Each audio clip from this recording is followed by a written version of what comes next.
Para balabupe brada do bar. Para bada do veira banana do bar.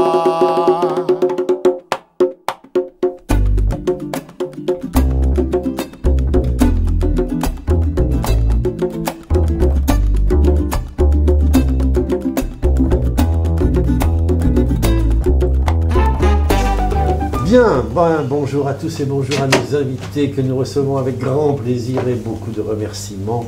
Ça n'a pas été sans mal, mais vous voici avec nous pour causer. Alors je vais faire encore une fois un truc que je ne fais pas souvent, je vais lire quelque chose que vous avez sous les yeux, une introduction et un essai de lancement de ce petit débat. Donc vous avez accepté cet entretien à propos de la situation politique municipale issue des récentes élections. Vous avez accepté tous les deux. On ne saurait trop vous en remercier. Canal Pourpre cherche en effet régulièrement à prendre une part que nous estimons manquante au débat local entre citoyens ordinaires, désireux de ne pas limiter leur participation aux assez fréquentes mais courtes périodes électorales. Toujours tentés ces périodes de réduire la citoyenneté au clientélisme, de consommation, façon course de chevaux. C'est les clichés de Canal Pourpre. Ah oui, d'accord. On en parlera, M. Garrigue. Réduction d'ailleurs qui est accompagnée aussi par les médias habituels, hélas. Alors, sans être sûr de pouvoir faire mieux que ces médias, on vous remercie vraiment d'essayer avec nous un rêve, une vraie discussion aussi éclairée, éclairante que possible, comme nous l'indiquons à notre manière dans une profession de foi que vous avez reçue et que nous vous avons encore mis sous les yeux aujourd'hui. Voilà, nous sommes donc là pour tenter de saisir avec vous autant les risques que les chances de cette situation issue du changement d'équipe municipale. Daniel Garrigue, vous êtes de nouveau maire après 6 ans d'interruption. Fabien Ruet, vous voici conseiller municipal d'opposition, en compagnie de 6 autres, si je ne m'abuse. Après avoir exercé 6 ans les fonctions d'adjoint au maire de Bergerac, délégué à l'urbanisme, au patrimoine, au déplacement au pluriel et au logement au singulier. Il avait tout, quoi. Sauf les finances. Alors nous qui sommes d'impénitents minoritaires, on va d'abord, si vous voulez bien, évoquer cette minorité avec vous, que vous représentez, Monsieur Ruet, et qui fera l'objet de ma première question. Vous tenez ce qu'on appelle un blog, où l'on peut lire l'expression d'une opposition virulente, je cite, « mauvais perdant, mauvais joueur, expo sacrifié, audit jamais fait, culture enfant pauvre de Bergerac, etc. » J'aime bien les enfants. Ces points de vue sont ramassés, cependant, dans une conclusion, ou en tout cas dans une perspective que vous appelez « Changeons la politique », perspective plutôt consensuelle, vous en appelez à rassembler tous les Bergeracois et, je cite, « oser la vraie démocratie participative ». Ces mots nous vont droit au cœur à Canal Pourpre. Il me semble que là-dessus, vous serez tous les deux d'accord, et donc je vais essayer de commencer par là. Comment l'un et l'autre comptez-vous résoudre ou dépasser la contradiction entre vos intentions manifestement bonnes, consensus, rassemblement, participation du plus grand nombre, et la réalité conflictuelle du terrain nouveau imposé par les élections, réalité d'autant plus conflictuelle que, M. Garrigue, vous avez ce matin tenu un point presse où vous avez fait état de cette réalité conflictuelle, c'est-à-dire que vous avez demandé à l'intercommunalité, enfin à la communauté d'agglo, trois délégués qui seraient nommés au bureau de votre côté, et vous nous avez appris que cette proposition a été rejetée, donc le conflit est bel et bien là. Voilà. Qui veut commencer on va donner la parole à l'âge, parce que c'est quand même le plus vieux. Donc, non, mais moi, je pense pas qu'il y ait de contradiction. Moi, j'ai mené une liste qui est une liste de rassemblement, et je suis dans un esprit de rassemblement. Ça veut dire quoi? Et je le dis au plan local, mais je le dirai aussi au plan national. C'est-à-dire qu'on est aujourd'hui dans une situation de crise extrêmement grave, que si on veut sortir de cette situation de crise, il faut qu'on sorte des clivages et des querelles politiciennes qui empoisonnent la vie politique de ce pays et qu'on s'attaque enfin aux vrais problèmes. Moi, quand je regarde certains pays voisins, je vois l'exemple de l'Allemagne. L'Allemagne a une procédure, c'est la mise en place de ce qu'ils appellent une grande coalition qui fait qu'à un certain moment, tout le monde gomme un peu ses aspérités et qu'on s'efforce d'apporter les solutions dont le pays a besoin. Moi, je défends cette idée de rassemblement parce que je crois effectivement qu'aujourd'hui, en France, mais aussi ici à Bergerac, on a besoin de se rassembler pour s'attaquer aux vrais problèmes. Après, il y a les élections. Les électeurs ont fait des choix, et c'est normal que dans un conseil municipal, il y ait à la fois une majorité et qu'il y ait aussi une opposition. Et je dirais après, il y a le débat, et il est normal qu'il y ait un débat. On a besoin, la démocratie a besoin aussi de débat. Mais ça ne m'empêche pas, sur le plan général, de considérer qu'on a besoin aujourd'hui de rassemblement. D'accord. Bon, ben, rassemblement, vous êtes sûrement d'accord là-dessus, vous aussi, non? Oui, mais c'est surtout dans le sens de la manière de faire de la politique. Je crois que l'une des leçons des élections municipales, c'est qu'effectivement, Daniel Garrigue, avec le parcours politique qui a été le sien, puisqu'il est élu depuis 1992 sur Bergerac, a réussi à gagner la ville de Bergerac sans parti politique, sur effectivement une volonté de rassembler en dehors des appareils politiques. Et on a bien vu, derrière tout cela, que les partis aujourd'hui ont tendance à être déconnectés de la base, ou en tout cas ne vont à la consultation du peuple qu'au moment des élections. Et ça pose un vrai problème. Et donc moi, du point de vue de l'opposition, ce qui me semble aujourd'hui important, y compris si nous aspirons en 2020 à non pas revenir aux responsabilités, parce que je crois qu'il faut sortir de cet esprit revanchard, mais de construire véritablement une alternative crédible, eh bien il va falloir associer les citoyens non seulement à la préparation de cette opposition, et puis à la préparation de cette alternative. Donc c'est-à-dire qu'il faut revoir nos pratiques politiques. N'oublions pas quand même que nous étions 3 listes au second tour, que la liste de M. Garrigue a fait 46%, mais ce n'est pas une majorité absolue, et que si on regarde en valeur absolue par rapport à l'abstention, le premier camp de ce deuxième tour, c'était celui de l'abstention. Et alors là, si je parle des élections européennes, on a atteint des proportions considérables, et on le voit. Cette abstention, elle profite à des extrêmes avec lesquels ni M. Garrigue ni moi-même ne sommes compatibles. D'accord. Philippe, tu voulais dire un truc? Non, je voulais reprendre ce que disait Fabien Ruet, donc cette idée que les partis politiques sont coupés de la base, comme tu disais, sont coupés de la base et que finalement ils ont du mal à représenter une certaine réalité du terrain, c'est ce qu'on voit. Et tu évoquais le fait qu'il fallait changer les pratiques politiques. Et malheureusement, on s'est rendu compte après les élections, et très rapidement, que ce soit lors des élections communautaires ou même avec les événements qui se sont déroulés après, avec les tensions entre la commune et la CAP, qu'on retombait encore dans les mêmes ornières. Aujourd'hui, à Bergerac, les habitants ne comprennent pas ce qui se passe sur un territoire dans lequel ils vivent. Ils n'ont pas forcément d'ailleurs la notion du périmètre du territoire de la CAB ou de leur commune. Simplement, ce bassin de vie, on pourrait dire... voilà, on retombe dans des ornières passées, alors que vous prétendez justement modifier vos pratiques, rassembler, écouter davantage les citoyens. On a l'impression qu'en fait, on tourne en rond. Ouais. Monsieur Garrigue, on a vraiment l'exemple de ce matin. Vous avez un conflit. Non, mais attendez. Il y a une querelle entre moi, je vous réponds. On avait dit qu'on parlerait, qu'on n'irait pas sur la CAB, mais finalement, on y vient quand même. Mais mais je dirais, on ne va pas escamoter les problèmes. Non, mais on ne va pas escamoter les problèmes. Moi, ce que je voudrais dire, ce que je regrette, c'est que sur la CAB, ce ne soit pas M. Rousseau qui soit en face de moi, que ce soit M. Ruet, qui n'est pour rien, qui n'est pas dans le bureau de la CAB. Voilà. Donc voilà, je regrette que le débat qui devrait exister dans un contexte de démocratie ne soit pas possible. Ce que je voudrais dire, c'est que sur cette affaire-là, nous avons fait une proposition, parce que c'est vrai qu'on est dans une situation qui s'est produite dans un certain nombre d'intercommunalités où le maire battu est devenu, malgré tout, président le maire sortant battu est devenu président de l'intercommunalité. Bon, et il n'y a que 3 communautés d'agglomération qui sont dans cette situation en France, dont Bergerac. Bon. Et c'est normal que sur le moment, ça crée du trouble, parce que c'est quand même un événement troublant. Bon, mais il y a un moment, il faut essayer de sortir de cette situation. Et donc, M. Rousseau m'a dit il faut ouvrir le dialogue, sans me préciser par quelle voie on ouvrait le dialogue. Moi, j'ai fait une proposition. Le lieu normal du débat dans une intercommunalité, c'est le bureau. Et d'ailleurs, même là où il y a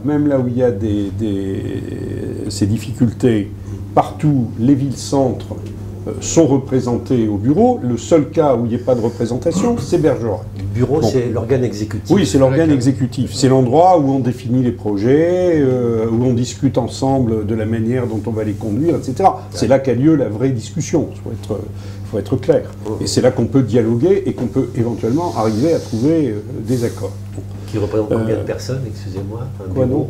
Ce bureau. À l'heure actuelle, le bureau actuel, il y a 17 personnes, et ce que nous avons demandé, donc ça remet en cause ni le bureau, ni la majorité du bureau. Ce que nous avons demandé, c'est avoir 3 conseillers délégués, le maire, plus 2 de ses équipiers. Voilà. Bon. Et donc, à 20, ça bouleverse rien du tout. Et donc, je dirais là-dessus, on a eu une réponse négative. Moi, je trouve ça très grave, parce que il faut que le dialogue ait lieu, il faut que la discussion ait lieu, et là, c'est le respect de la démocratie, et puis c'est le respect de l'esprit de l'intercommunalité, et là, on est dans une situation de blocage complet. C'est la raison pour laquelle j'ai dit que j'allais saisir dès ce week-end, je vais faire la lettre ce week-end, je vais saisir le ministre de l'Intérieur, Bernard Cazeneuve, parce que c'est une situation qui est complètement anormale. Voilà, non mais c'est pour ça que nous on se présente un peu là comme les je sais pas quoi, les trucs de grains de sable en Sirouage. Voilà, les élections viennent d'avoir lieu, vous avez un petit machin là, ou un gros, comme vous voulez, mais enfin un différend, un conflit, une querelle. Il faut en sortir. On va chercher le ministère de l'Intérieur. Oui, et ça concerne 20 mecs, une quinzaine, une vingtaine de types qui sont au bureau, l'organe exécutif d'une communauté d'agglos. Vous avouerez que ça nous fait rigoler, parce qu'on dit, mais ils ne sont pas foutus de régler à 20 un petit machin sans aller appeler le ministère de l'Intérieur et le Conseil constitutionnel. Excusez-moi, Monsieur Clamès, on est la seule la seule intercommunalité de France où on est cette situation. Et bien justement, à plus forte raison. Ben oui, mais c'est voilà. Mais inventer. Moi, j'ai fait une proposition. Elle est quand même, c'est une proposition à minima. Alors, je sais qu'il y a beaucoup de gens au sein du bureau de la CAB qui étaient favorables à la solution qu'on a proposée. Et apparemment, le système est toujours bloqué. Bien. Voilà, c'est ça le problème. Ni chez l'un ni chez l'autre, il y a de médiateurs qui seraient plus raisonnables que vous tous. Je ne sais pas, moi. Des types sympas qui diraient, écoutez, arrêtez de vous foutre sur la gueule. Allez-y, Monsieur Clamins. Il y en a sûrement plein, bien sûr. Enfin, cette situation de blocage, elle est quand même assez révélatrice de ce que tu évoquais tout à l'heure, c'est-à-dire qu'on a un système de participation à la vie politique par des professionnels de la politique qui cherchent d'ailleurs la plupart du temps la course à l'échalote au mandat, et on se rend compte que ce qui se passe aujourd'hui entre la CAB et la ville de Bergerac, c'est quand même pas très sage. On l'avouera qu'on est vraiment à nouveau dans cette perspective-là, c'est-à-dire on oublie complètement des réalités qui sont le rassemblement n'est pas que de la langue de bois, ça du projet qui correspondre à une réalité. Alors allez-y, montrez-la nous. Parce que aussi ce mandat communautaire, moi, je suis que conseiller communautaire, comme Daniel Garrigue. Oui, on a le même statut au sein de la communauté d'agglomération. Mais c'est aussi l'ambiguïté de cette fonction communautaire. C'est-à-dire que les électeurs ont voté pour la première fois pour des listes avec des bulletins qui étaient quand même extrêmement complexes, mais il n'en demeure pas moins que ce n'est pas un mandat électoral.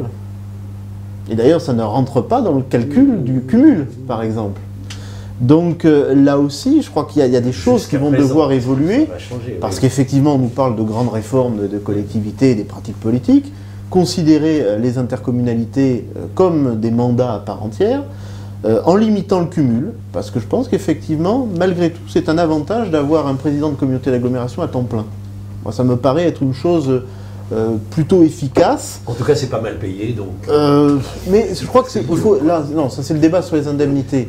On va pas en parler. Si des élus font fortune avec leurs indemnités, moi je veux bien qu'on me prouve comment ils vont réussir à faire fortune avec leurs indemnités. Certains y arrivent. Certains, mais je crois que c'est pas le cas localement si on voit les indemnités qui ont été attribuées. Justement, pour revenir à cette évolution possible. Après, juste pour finir, et là c'est peut-être un peu d'impertinence, mais il faut qu'il y ait aussi un changement de génération qui se fasse. Je pense qu'il faut profiter de ce contexte politique. On prépare une autre génération, mais rassurez-vous. C'est une des raisons pour lesquelles je suis reparti cette fois-ci. Il y a d'autres élections où vous ne deviez pas être candidat et où vous l'avez été, donc j'ai envie de dire que c'est en 2020 qu'on verra bien quelles seront vos intentions définitives par rapport à cela. Mais il faut se préparer aussi à un renouvellement des générations. C'est vrai que quand on fait les moyennes européennes, on a quand même en France, on n'est pas très bien placé. Oui, on a une gérontocratie. Je voudrais quand même rebondir là sur ce que dit Fabien Rue à propos de l'intercommunalité. Il y a quand même un problème à la suite des réformes qui sont intervenues dans l'organisation territoriale, et on nous en annonce de nouvelles. C'est qu'on a poussé beaucoup à la création de ces intercommunalités, et d'intercommunalités beaucoup plus fortes qu'auparavant, avec des transferts de compétences considérables qui sont partis des communes vers les intercommunalités. Et curieusement, aujourd'hui, il y a plus de pouvoir en moyenne dans les intercommunalités que dans les communes. Et c'est dans les communes qu'on continue à appliquer le suffrage universel, ce qui est très bien. Mais les intercommunalités, on n'a pas mis le suffrage universel. Et je crois que c'est là que l'élément majeur de difficulté. C'est pour ça que moi, c'est pas depuis les dernières élections. Ça fait des années que je demande que les exécutifs des intercommunalités soient élus vraiment au suffrage universel direct. Parce que ça clarifiera. Ça clarifiera, mais quand vous étiez au PGB, je l'avais déjà évoqué, je ne suis pas certain que pour le pays du Grand Bergeracois, vous ayez appuyé cette volonté, parce que c'était les personnes de la société civile qui sont entrées en gros. Le PGB, moi, ce sur quoi je me suis battu au départ, c'est pour que le pays soit vraiment ce pourquoi avaient été créés les pays, c'est pour fédérer les intercommunalités et essayer de bâtir une programmation commune des investissements et des démarches à l'échelle du pays. C'était ça l'idée des pays, et c'était une très bonne idée. Les pays ont perdu beaucoup de leur intérêt avec le développement de ces très grosses intercommunalités. Alors on va en parler tout à l'heure entre les relations PGB et CAM d'ailleurs. Mais pour revenir sur ce qu'on pourrait inventer, sur ce que vous proposez, est-ce qu'il ne faudrait tout simplement pas supprimer l'échelon communal et faire des élections intercommunales, des intercommunes?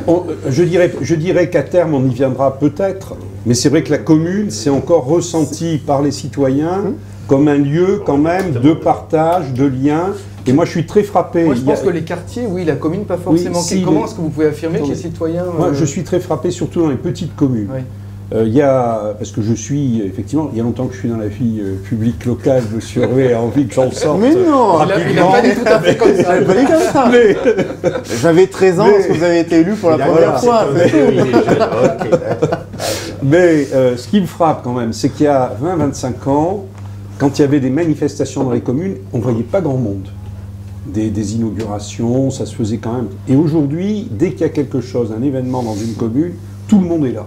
Ça veut dire que quelque part, les gens ont besoin d'avoir un lieu où ils retrouvent du lien, une communauté, le sentiment. Voilà, c'est pour ça que la commune, il faut faire attention à ne pas la passer par-dessus bord trop facilement. Sauf que cette vie peut aussi exister dans le cadre d'un quartier, sans forcément qu'il y ait un échelon. Pourquoi pas? Non, mais la vie de quartier, ça existe aussi. Les communes ont quand même beaucoup évolué depuis la Révolution française. La société française a profondément évolué. Les géographes montrent qu'on est dans un pays totalement urbanisé. Il faudrait peut-être réfléchir à une autre... Qu'est-ce qu'on pourrait définir comme circonscription, comme territoire qui permettrait justement de faciliter les choses. Avant d'en venir à... Enfin, si vous voulez... On reviendra là, c'est problème de fond, mais est-ce qu'on peut revenir à la réalité municipale et est-ce que vous pouvez nous faire toucher du doigt la conséquence pratique ou les conséquences pratiques ou une conséquence pratique de ce putain de petite merdouille entre vous, là, de ce conflit? Qu'est-ce qui ne fonctionne plus? Parce que bon, on va pas gloser longtemps là-dessus. On va pas gloser. Enfin, moi, je ne sais pas si M. Ruet...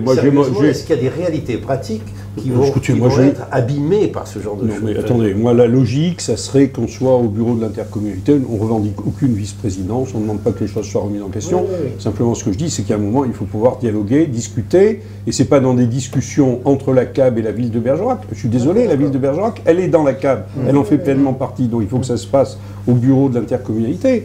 Moi, le sentiment que j'ai, c'est que M. Rousseau, ça lui n'envisage pas l'idée de se trouver en face de moi et d'avoir à débattre. Quoi. Et je veux dire, c'est vrai quand, On a c'est vrai cru chaque comprendre fois. ça, Ben oui, voilà, je crois que c'est ça le fond du problème. Mais Non, pour mais- reprendre la question de Gilles, par exemple, quelqu'un qui va inscrire son enfant à la crèche, on va prendre des questions très basiques. Oui. Avant, je pense qu'il allait à la mairie de Bergerac. Non, c'était la communauté de communes. Il allait déjà à la cave. c'est- Donc, depuis La très petite longtemps. enfance, c'est une compétence D'accord. intercommunale. Donc, est-ce qu'il y a comme ça des services pour les citoyens du territoire, notamment de Bergerac, qui sont en situation de blocage, beaucoup plus Non. compliqués à mettre en œuvre du C'est un fait de peu ce- plus difficile de trouver les horaires des transports urbains au guichet de la mairie, mais à l'accueil de la mairie. Mais c'est un petit excès d'humeur, ça, passager. Mais non, J'ai pas demandé qu'on retire le service, les- en tout cas, ils ont J'ai pas- disparu. En tout cas, moi j'ai demandé simplement qu'on retire les prospectus de la CAB, mais Voilà. pas les Bah, horaires. il se trouve que des dans transports le urbains. lot, les Je transports leur urbains dirais de sont faire la attention à compétence. mettre les transports Bon. urbains. Donc Non, vous mais voulez, est-ce vous que- voulez que les prospectus de la CAB soient retirés d'une commune qui fait partie de la CAB et des gens qui Bah, arrivent à écoutez, puisqu'on est rejeté de la CAB, je vais pas on va pas faire la pub de la CAB. D'accord. Je suis pas sûr que ça soit ce genre de comportement Mais qui je veux permette dire, un non, mais enfin, je veux rapprochement. dire, faut pas exagérer non plus.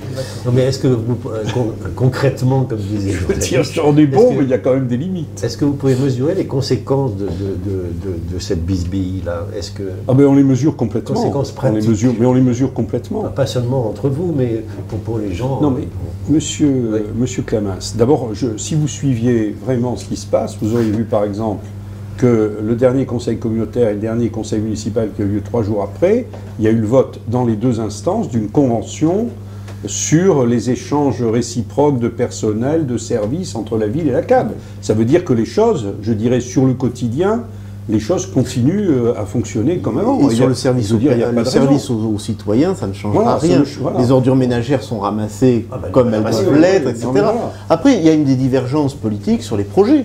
Voilà, Voilà. le problème, c'est sur les Euh, projets. et un établissement public de coopération intercommunale, puisque c'est ça l'intitulé exact des coopérations intercommunales, c'est justement pour développer des dynamiques de projets. Bon, ben là, il y a du travail, effectivement, pour que les uns et les autres se mettent d'accord sur le parc aqualudique, sur des éléments comme ça, où il y a de vraies divergences. D'accord. Mais c'est... Mais on les surmontera que par le dialogue. Ouais. Donc on a compris, les services, ça fonctionne. Et ok. par le débat. C'est Voilà. les projets qui sont en danger, enfin, qui pourraient l'être si vous on n'arrivez perd pas à sans doute un dialoguer. peu de temps sur les projets, Oui. pour les projets bergeracois. Je veux dire, Mais- on engagerait, je dirais, le dialogue, le débat, même appelons ça le débat, s'engagerait au sein du bureau de la CAB. Je suis persuadé qu'il y a un certain nombre de choses sur lesquelles il y aurait des pas qui seraient faits de part et d'autre. Nous, on demande plus de piscines, eux, ils demandent plus de centres aqualudiques. Bon, ben, on peut peut-être trouver des solutions qui permettent de faire une piscine avec quelques éléments ludiques. Ludiques. Voilà, bon, Voilà, mettre un je veux peu dire, de- voilà, c'est des choses... C'est ce genre enfin, de- je veux dire, C'est ce c'est... qu'on Voilà, appelle mettre je un veux peu dire, de la dans son raison, bain. elle est là. Voilà, c'est ça. Soyons clairs. Alors pour prendre un projet qui paraissait important, on a souvent l'impression que quand les nouveaux maires arrivent dans les communes, il faut tirer souvent à vue sur des projets qui étaient mis en route par l'ancien maire. Et pour parler d'une compétence compétence de la communauté d'agglomération, la culture, le label Ville d'art et d'histoire par exemple, qui a été lancé sous la précédente mandature. Vous ne Aujourd'hui, voulez pas le faire dans la pluie. on a l'impression que il y a une sorte de ralentissement qui s'effectue. Non, pour non. enfin, d'abord, est-ce que c'est quelque Enfin, chose moi, qui Monsieur Rué va dire que non. Très honnêtement, on est arrivé, on a vu qu'il y avait eu la décision, que Bergerac s'était vu attribuer le label, bon, ce qui est une bonne chose pour Bergerac, ce qui, à mon avis, n'épuise pas complètement le problème de la vie culturelle et du patrimoine à Bergerac. Bon. Simplement, il y a des conditions, il faut quand même qu'on ait le temps d'examiner les conditions. On arrive avec une situation financière qui est très très très difficile, et il faut qu'on regarde dans quelle mesure En on termes de peut recrutement satisfaire aux de conditions. personnel, Et on a regardé, honnêtement, on a regardé les choses.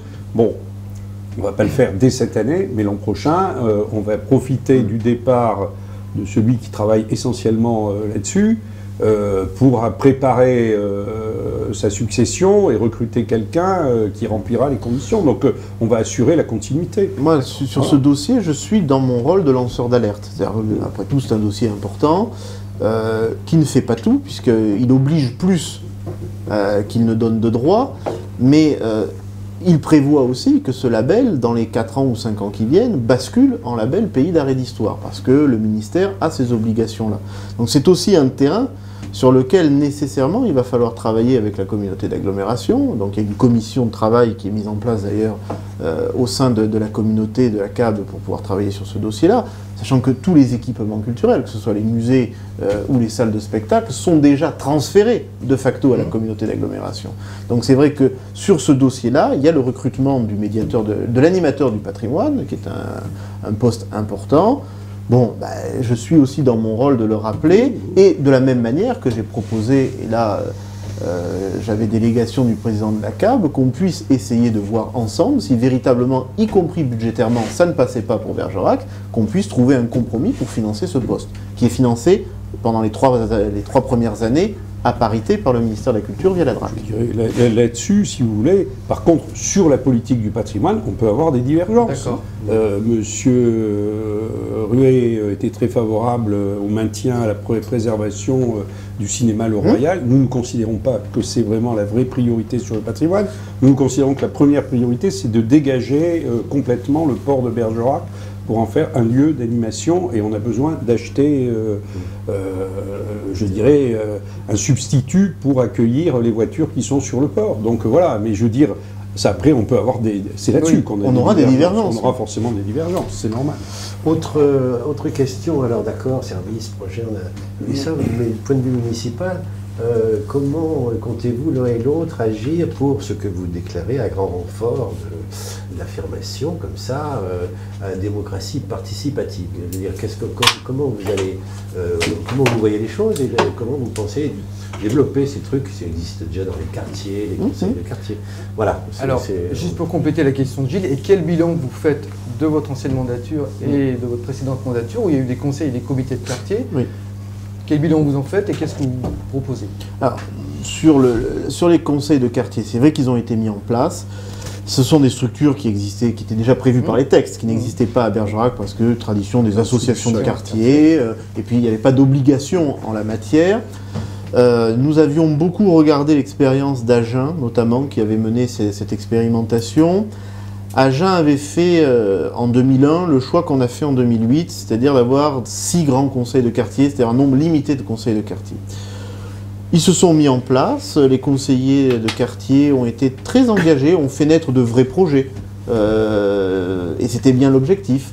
Par contre, la limite, ça a été qu'effectivement, nous n'avons pas eu un lien très fort avec la population.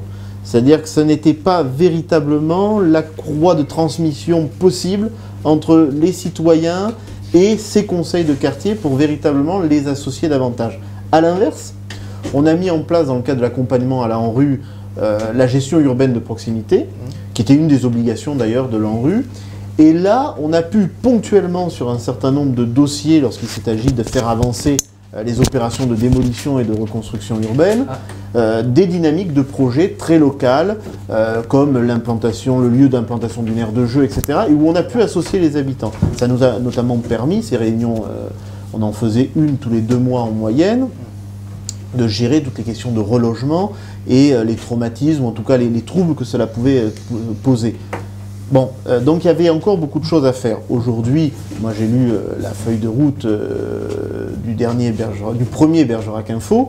Bon, visiblement, vous n'envisagez pas de détruire les conseils de quartier, de les réunir pour voir un peu quelles sont leurs intentions, généraliser la gestion urbaine de proximité par des pieds d'immeubles, etc. Je pense que de toute façon, on ne peut plus faire autrement aujourd'hui politiquement. C'est-à-dire que la fracture entre les représentants et les représentés est telle qu'on ne peut pas faire comme s'il n'existait pas pendant les 6 ans pour lesquels on a été élu. Donc par rapport à cela, il n'y a aucun danger à associer davantage la population, quitte à ce qu'elle infléchisse aussi un certain nombre de nos choix politiques sur des questions évidemment ponctuelles. On ne demande pas non plus aux élus d'être suivistes du temps venu, parce qu'on sait très bien l'un comme l'autre, quand il y a par exemple un problème d'insécurité dans un quartier, généralement, les émotions sont tellement exacerbées qu'on nous demande des solutions qui, si on y répondait à chaud, seraient loin de régler les problèmes sur le fond. Donc il y a cette pratique. Et par rapport au travail d'opposition, qui est certainement un travail plus fastidieux, il n'en demeure pas moins que si nous voulons revenir aux responsabilités, on a très clairement vu que dans certains quartiers, pour nous, par rapport à ce qu'étaient nos attentes électorales, la mobilisation ne s'était pas faite, ou quand bien même elle se faisait, mais à notre encontre. Donc ça veut dire que de toute façon, on va bien être obligé, et ça je compte avec mes collègues de l'opposition, et puis aussi beaucoup de militants de mon parti qui sont décidés à bouger, à prendre le bâton de pèlerin, et d'aller à la rencontre des habitants. Alors on va prendre la vague, ça c'est évident, parce qu'il va falloir écouter ce mécontentement, et puis ensuite leur dire qu'il y a des alternatives et qu'on peut construire un projet collectivement ensemble, et que ça ne s'arrêtera pas le jour de l'élection, on continuera après. Daniel Garrigue, sur la démocratie. Non, moi je crois que sur la démocratie participative, c'est un enjeu pour nous primordial, et le problème effectivement c'est d'essayer de faire que les citoyens et les canaux nécessaires pour prendre part à la vie publique, au processus de décision, et qu'en même temps, je dirais, ils les utilisent vraiment, ils soient encouragés, incités à les utiliser. C'est pour ça qu'on utilise effectivement. Moi, je ne considère pas qu'il y ait de voix privilégiées en ce domaine. Nous, on avait beaucoup joué d'abord les réunions de quartier. Ça, d'ailleurs, l'équipe sortante a continué. On va continuer aussi, parce que c'est une attente forte. Deuxièmement, et puis là c'est vraiment de la démocratie, alors quelquefois vous allez nous dire, on parle vraiment de problèmes très concrets, le trottoir, oui. Mais je veux dire c'est le quotidien de nos concitoyens aussi, donc il ne faut pas s'en étonner. Mais il y a aussi quelquefois des débats beaucoup plus larges qui sont nés dans les réunions de quartier. Et puis quand vous voyez toujours le même problème qui revient de réunion de quartier en réunion de quartier, quelquefois vous apercevez qu'il y a un problème qui émerge dans la ville et qu'on n'avait pas su ou qu'on n'avait pas perçu jusque-là. Bon, ensuite, il y a les représentations plus permanentes. Nous, on avait plutôt joué les associations de quartier avec l'idée que les associations, c'est libre, ça se constitue librement, on laisse leur autonomie complète. Et puis, il y a les conseils de quartier qui se sont mis en place. C'est une expérience, moi, qui ne me paraît pas inintéressante. Bon, on va faire un bilan de tout ça. On a une réunion prévue avec les représentants des uns et des autres. Moi, ce que je constate, c'est qu'il y a des quartiers où il y a des conseils de quartier et pas d'associations, d'autres où il y a des associations, pas de conseils, d'autres où il y a les deux, et d'autres où il n'y a rien du tout. Donc voilà, donc il faut essayer de tirer les conséquences de tout ça. Troisième chose qui me paraît très importante, c'est les centres sociaux. Les maisons de quartier ou les centres sociaux, enfin, qui seront abrités de plus en plus dans les maisons de quartier, parce qu'il y a normalement ce qu'on appelle la participation des habitants. Et je pense qu'il faut que dans ces centres, on développe la participation des habitants à l'élaboration des projets portés par ces centres, portés demain par les maisons de quartier. Ensuite, il y a ce qui se fait, la très grande proximité, et ce que nous avons, beaucoup développé, c'est les opérations pied d'immeuble, c'est-à-dire on va avec tous les services dans la rue, on rencontre les gens, et dans le prolongement de ça, je crois que ce qui est très important, c'est qu'il y ait aussi pas seulement des associations de quartier, mais dans certains ensembles, dans certains grands ensembles, des associations de locataires ou des associations, voilà, parce que souvent, et c'est notamment le problème des grands ensembles bâtis, c'est qu'il n'y a pas de porte-parole des attentes des habitants. Or, il faut qu'il y ait ces porte-paroles. Et je pense que là-dessus, il faut qu'on essaie de susciter l'apparition. C'est pas pour les contrôler, c'est parce qu'on a besoin d'avoir, tout le monde a besoin d'avoir des interlocuteurs et des gens qui expriment les attentes des gens sur le terrain. Sur ce que dit Daniel Garrigue sur les locataires, c'est très important parce qu'on a quand même une fracture énorme par rapport à cela, notamment au sein des conseils d'administration des bailleurs sociaux, où il y a des appels à candidature, puisque leur représentation est prévue. Chaque locataire est averti individuellement par un courrier pour présenter sa candidature. Lors des dernières élections, je crois que c'était il y a 2 ans, il n'y a eu aucun retour. Ah oui, non, mais c'est aussi un vrai constat de... Alors peut-être 2 bémols. Voilà, 2 bémols. Premier bémol, on sent que vous êtes à peu près d'accord sur la continuité des conseils de quartier. Il me semble que proposer 3 500 € de budget pour faire un projet dans un conseil de quartier, ça me paraît assez ridicule. On a un peu le sentiment de... Il y a énormément de projets là, la littérature qui est sortie sur la démocratie participative, où dans certaines communes en France, les édiles sont beaucoup plus ambitieux. C'est-à-dire que 3 500 € pour faire une plaquette, c'est très bien pour savoir comment traverser la route ou rendre les trottoirs plus propres. Mais est-ce que c'est ça qu'on appelle la démocratie participative? Est-ce qu'on ne pourrait pas envisager de proposer davantage un pourcentage du budget d'investissement et qu'il y ait une réelle discussion, mais pas forcément en termes de quartier d'ailleurs? Créer une sorte d'assemblée décisionnelle.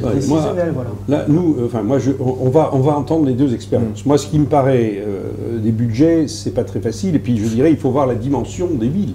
C'est vrai, quand vous êtes à Paris, vous pouvez confier quand même des sommes plus importantes. Encore que je vois qu'il y a des problèmes financiers aussi aujourd'hui. Non, mais ce qui est important, c'est de développer des dynamiques de projets au sein de ces conseils. Mais ce qui me paraît important, c'est que les gens soient libres et quand même une certaine liberté d'action et d'expression. Moi, ce que je constate, c'est que, par exemple, d'après ce que j'ai compris dans les conseils de quartier, c'est qu'ils ont fonctionné jusqu'ici, ils n'avaient pas le droit d'aborder les problèmes de voirie. Bon, je veux dire, il faut que les gens puissent aborder tous les problèmes qui les concernent. Disons que quand l'expérience a été lancée... La position des problèmes. Oui, quand l'expérience a été lancée, on se lançait un peu dans le vide. Donc il fallait aussi s'installer. Il y avait des résistances, y compris associatives, par rapport à la constitution de ces conseils de quartier, aussi d'élus. Je dois avouer que certains élus, sur certains sujets, considéraient que les conseils de quartier n'avaient pas leur mot à dire parce que il y avait une représentation avec les vrais fondements du mandat représentatif. Mais bon, ça a fonctionné, il y a des retours d'expérience. Sur la ligne de budget, 3 500 €, c'est pas grand-chose. Après, on a vu que ponctuellement sur certains dossiers, quand le projet s'est vraiment structuré et qu'il demandait davantage, les budgets ont pu être décrochés. La même chose pour les commissions extra-municipales. Je me rappelle le conseil municipal des jeunes, quand il a réalisé la tyrolienne à Pombonne, qui était un vrai succès. L'exemple, c'est Pombonne. C'était évident que cette tyrolienne, le budget qui était alloué au conseil des juniors ne permettait pas de le financer. Mais ils ont tenu bon. Le skatepark.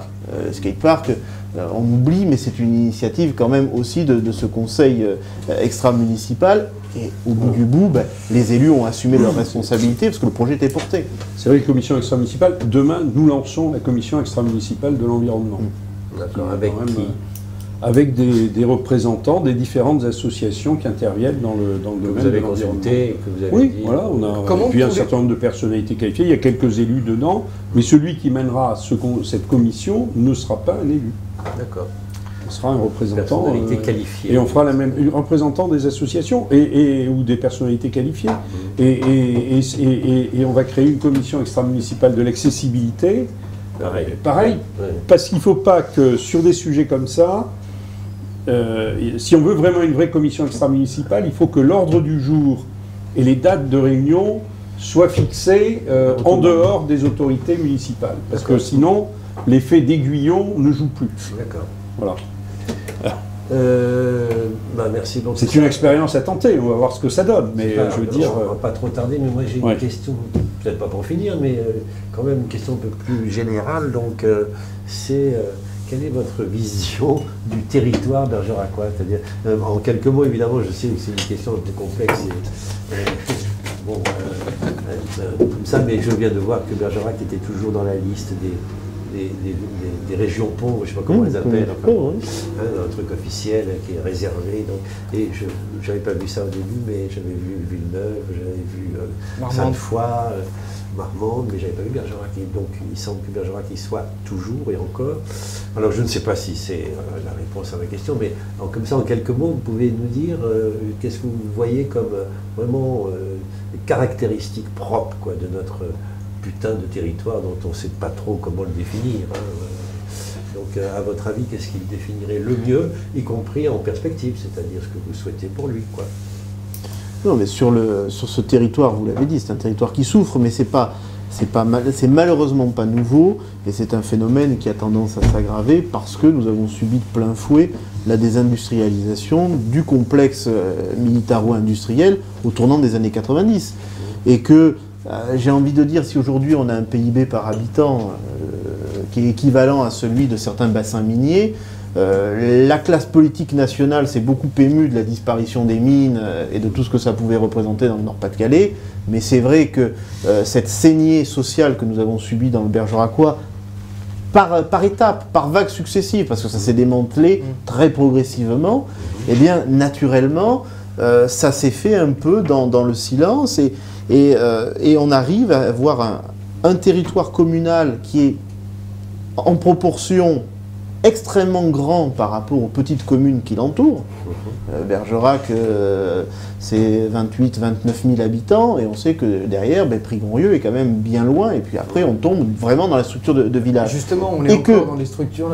On est une structure à taille humaine, et ça c'est à la fois notre force et notre faiblesse. Notre force parce que naturellement, on peut bâtir un projet de vie, un projet collectif pour les habitants, mais à côté de cela, nous sommes trop attractifs par rapport à la pauvreté ambiante. C'est-à-dire qu'à un moment donné, on va à la ville pour chercher du travail quand on est dans les cantons un peu plus ruraux et un peu plus désœuvrés. Et donc on a aussi cette attractivité de pauvreté sur Bergerac qui fait que d'année en année, on le voit notamment au suivi du bénéficiaire du RSA, etc., Bergerac est une des poches de sinistre social, non seulement sur le département, mais aussi de ce couloir qui part du Médoc jusqu'à Agen et qui montre aussi les limites des stratégies de développement régional où il y a Bordeaux et la grande façade atlantique d'un côté, et puis l'arrière-pays qui souffre et qui a effectivement des difficultés. Mais c'est aussi une chance, parce qu'effectivement Bergerac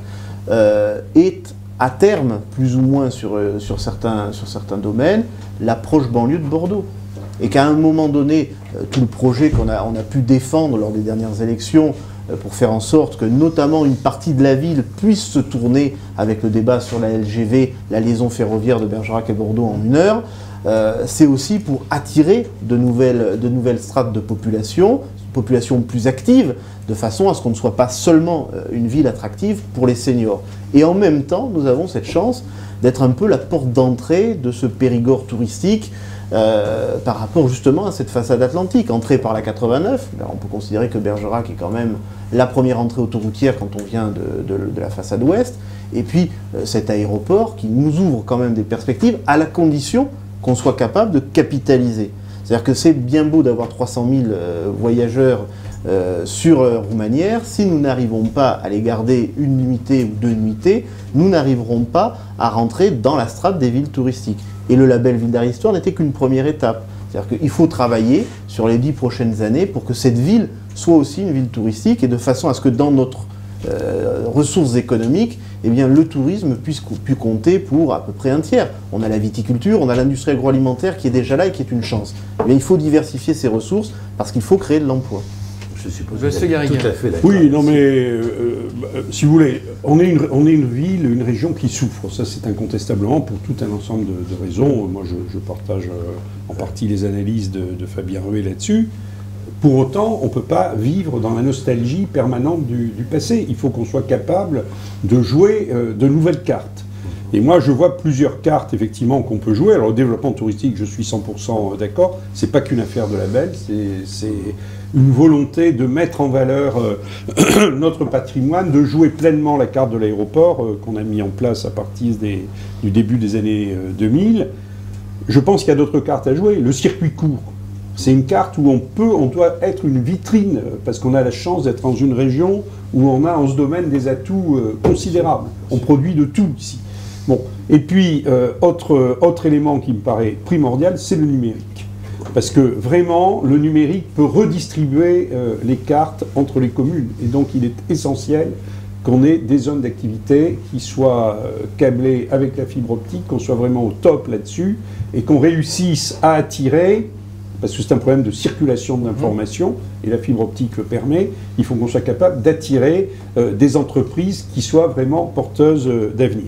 Et puis il y a une quatrième chose à laquelle j'attache beaucoup d'importance, parce qu'on est effectivement dans ce contexte avec la montée en puissance des métropoles. On parle maintenant de supprimer les départements. J'aurais préféré qu'on fasse une différenciation entre les métropoles et les territoires à dominante rurale ou ville moyenne comme les nôtres, où on a besoin de structures à l'échelle des départements et de structures de représentation aussi. Vous pouvez agir là-dessus?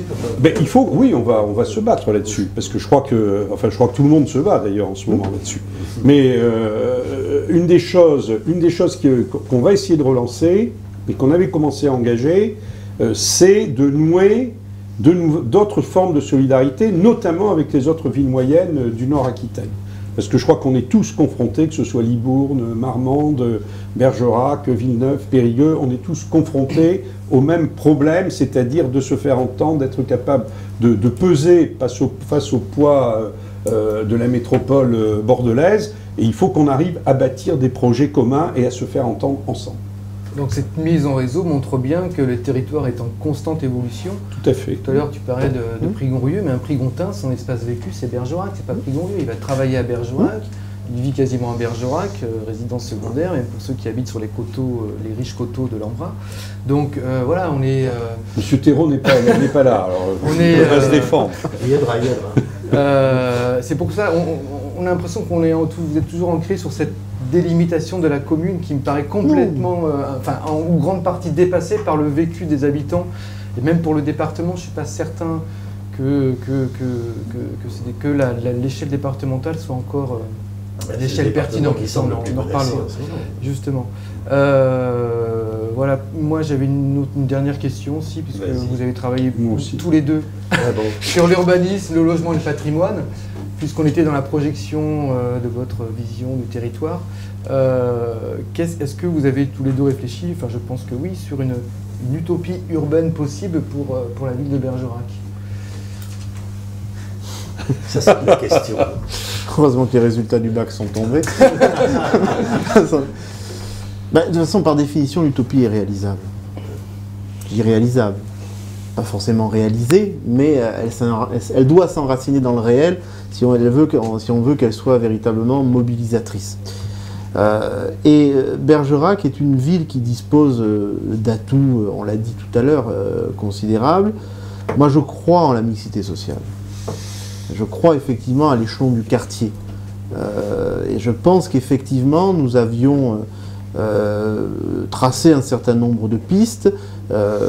C'est peut-être d'ailleurs une des faiblesses de notre campagne électorale passée. Peut-être que sûrement, et moi j'en prends ma part de responsabilité, notre programme était peut-être un peu trop abstrait par un certain nombre de choses, mais on s'est efforcé de tracer des perspectives de ce que pouvait être la ville dans 15 ou 20 ans. J'ai parlé tout à l'heure du quartier de la Gare, un quartier qui serait tourné vers Bordeaux, mais qui serait aussi le lien entre ces fameux quartiers nord qui ont subi des transformations hors du commun à l'échelle de l'histoire d'une ville, et la même ambition était aussi pour Naïac. Mais on a aussi une ville qui a, jusqu'en 2007-2005, jusqu'à ce que d'ailleurs Daniel Garrigue mette en place la procédure de PLU, s'est beaucoup étalée. C'est-à-dire que entre les années 50... Elle a continué, excusez-moi. Non. Là, vous cherchez une petite polémique parce qu'on est... Mais non. Le PLU a été mis en place en novembre 2008 et l'étalement urbain s'est arrêté.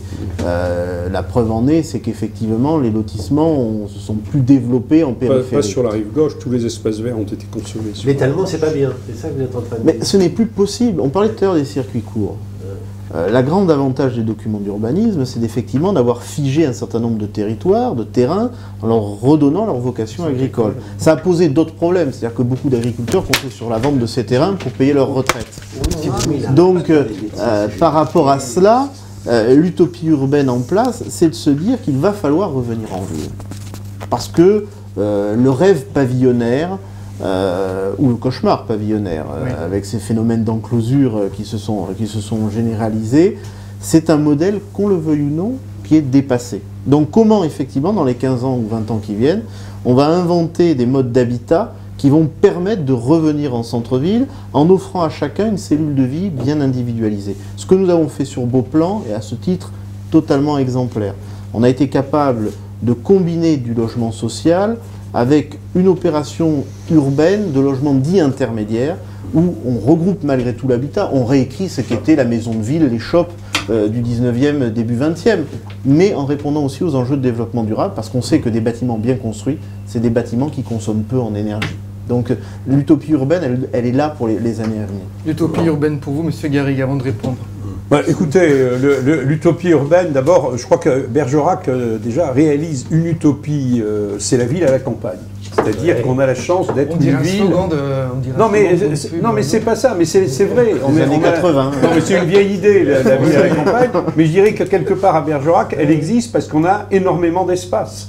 Et qu'il faut précisément, et ça a été beaucoup le sens du plus que nous avons préparé de manière très, très détaillée et que vous avez voté d'ailleurs, pratiquement sans modification. On a fait des modifications Oui, plus quelques tard modifications qui ne sont pas toujours très heureuses. sur les servitudes de mixité sociale. Mais si vous considérez que c'est pas heureux, les servitudes de mixité mais il y a sociale... certaines zones qui ont été rendues constructibles, il y aurait beaucoup à dire.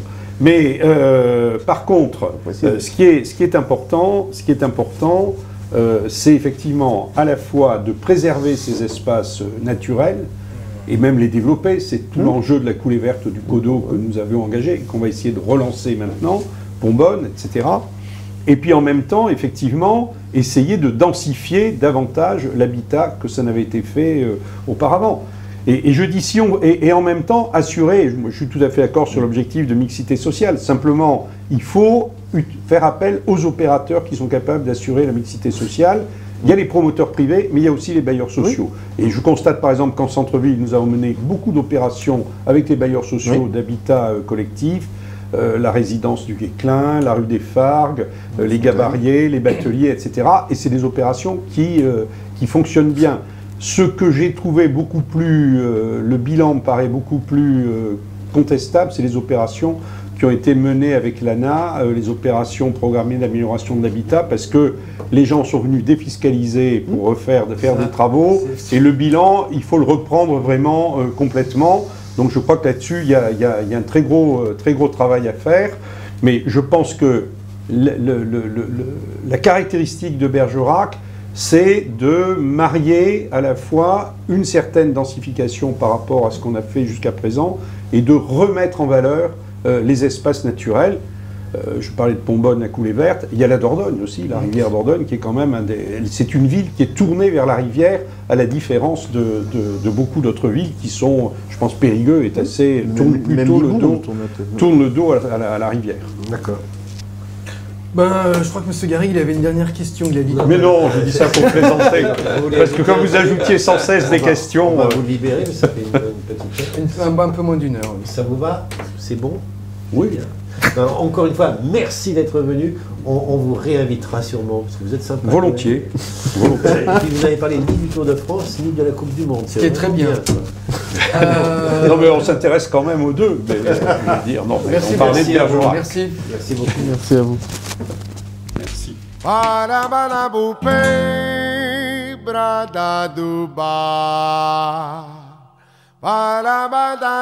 ve-da-ba-da-da-do-ba.